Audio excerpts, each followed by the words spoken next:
Today we are going to be reviewing subjects and verbs. In a sentence like, the little girl went to the store, my subject is the little girl.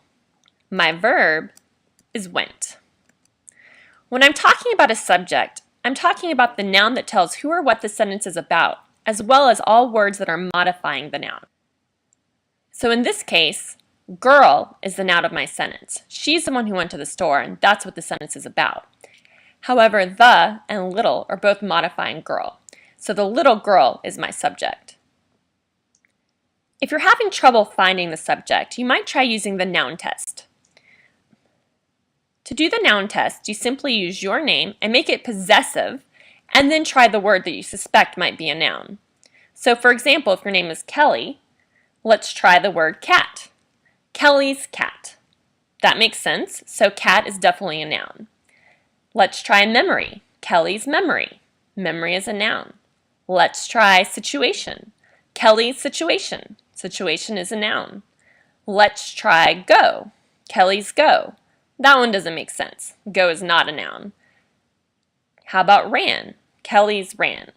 That one doesn't work either. How about entered? Kelly's entered. That one also does not make sense, so you know that's not a noun. There may be lots of nouns in your sentence that are not necessarily the subject. However, if you're struggling, you might try the noun test to at least narrow some things down because you know your subject will be a noun. Now, when I talk about the verb of your sentence, what I mean is the word that tells what the subject did. If you're having trouble finding the verb, you might try the verb test. You simply fill in the blanks with I blank, you blank, we all blank. Let's try skate. I skate, you skate, we all skate. That one makes sense. Skate is a verb. How about bump? I bump, you bump, we all bump. That one sounds good too. Let's try care. I care, you care, we all care. That one works as well. Let's try under. I under, you under, we all under. Under is not a verb. How about although? I although, you although, we although. That one doesn't make sense either. How about devotion? I devotion, you devotion, we all devotion. Again, that one doesn't sound right, so I know I'm not looking at a verb.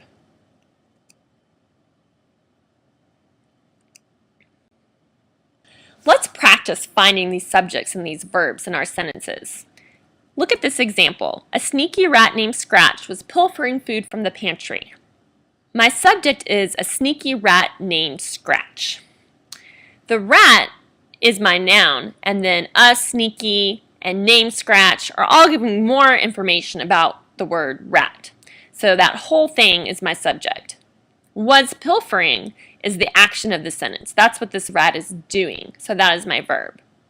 Go ahead and pause the video, and I want you to work through numbers 1 through 7 on your notes. Make sure to highlight the subject and then underline the verb.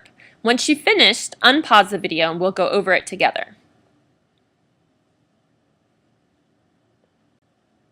Number 1, the rat is my subject and heard is my verb.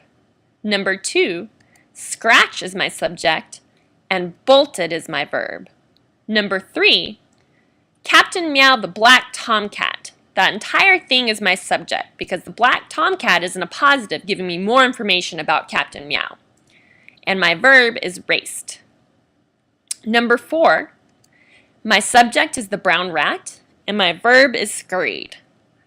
Number 5, my subject is he and my verb is sat. Number 6, my subject is the old tomcat and my verb is decided. Number 7 is a little tricky. Don't let your rat run loose around your cat. This is an imperative sentence, so there's an understood you. Okay, the subject is you because I'm telling you to take this action. And what I'm telling you to do is to not let your rat run loose. However, not is an adverb. So my actual verb is do and let. And then I've got that adverb not that, of course, is modifying my verb to actually mean the opposite, to actually not let them run. But technically my verb is that helping verb do and then the verb let. Do let. Something to consider when looking at subjects and verbs is that a sentence can have more than one. Necklaces and amulets hung from her dresser mirror. This sentence is about two things, necklaces, amulets, and my verb is hung. You can also have more than one verb. Gemma stood down the corridor and watched a huge bird fly past. Gemma is my subject, and she's doing two different things. She stood and she watched. I could also have a compound sentence, which is really two independent clauses connected together with a conjunction. So in that case, the entire sentence is going to have two subjects and two verbs, one on each side. So I've got the water, and then over here I've got the sun. My verb for the water is flowed. My verb for the sun is shone. Notice that coordinating conjunction and is basically connecting these two sentences. Let's get some practice on our own. I want you to work through these four sentences. First, I want you to identify the subject and the verb. There could be more than one, and then I want you to identify what type of sentence it is. Go ahead and pause, and when you finish, resume the video and we will go over it together. Number 1, my subject is he, and my verb is latched. And also sat. He's doing two things. He latched and he sat. So this is a compound verb. Number 2, my subject is the room, and my verb is was. However, over here I have a new subject, it, and a verb of was again. Notice that coordinating conjunction but is connecting my sentence. So that means I'm looking at a compound sentence. Number 3, my subject is he, and my verb is let. This is just a normal sentence. Number 4, the lights and shadows are both my subject, and they danced across the ceiling. So this is a compound subject.